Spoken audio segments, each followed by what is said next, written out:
میاں بیوی مل کر گھر کو چلاتے ہیں، دونوں کی ذمہ داریاں مختلف ہیں۔ عورت کے کاندھوں پر بہت اہم ذمہ داریاں ہیں۔ وہ نہ صرف گھر کی نگہداشت کرتی ہے اور گھر کی چیزوں کی حفاظت کرتی ہے، بلکہ اس کے ذمے گھر کے ہر فرد کی صحت اور تندرستی بھی ہوتی ہے، کیونکہ گھر میں کھانے پکانے کا انتظام و انصرام وہی کرتی ہے۔ اس کو پتہ ہوتا ہے کہ کوئی کیا کھاتا ہے، کیا اس کا مزاج ہے،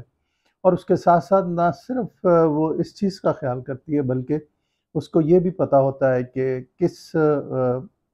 سبزی یا خورد و نوش کی چیزیں ہیں، ان میں کس میں کتنی غذائیت ہے، کون سی صحت کے لیے زیادہ اچھی ہے۔ تو لہٰذا اس طرح سے اگر ہم دیکھیں تو ایک اچھی خاتون خانہ بہت اچھی غذا کی ماہر ہوتی ہے، یعنی وہ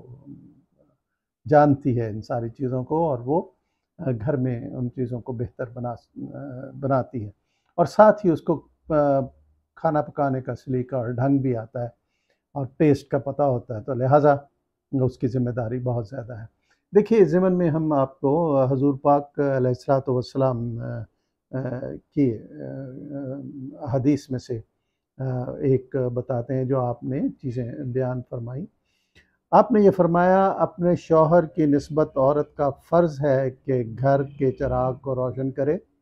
اور اچھی و عمدہ غذائیں تیار کرے۔ اب آپ اس میں یہ دیکھیے کہ گھر کو روشن رکھنا نہ صرف یہ کہ رات کو چراغ روشن کرے مغرب کی اذان سے کچھ پہلے ہی، بلکہ صفائی ستھرائی اور اس کو وینٹیلیشن کا خیال کرے۔ اس کے ساتھ ساتھ غذا اچھی بنائے۔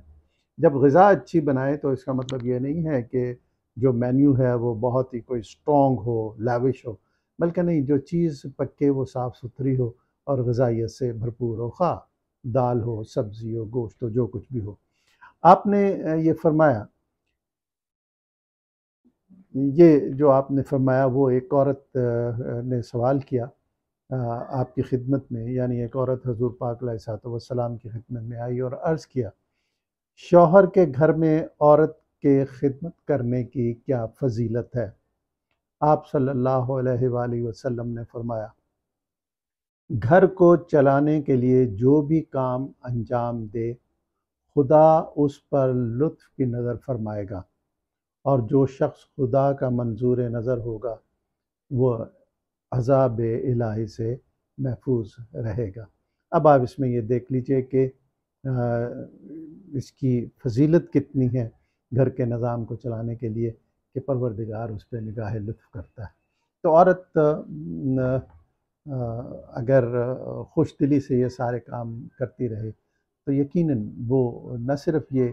کہ گھر کے افراد کے دل جیت لیتی ہے، بلکہ خدا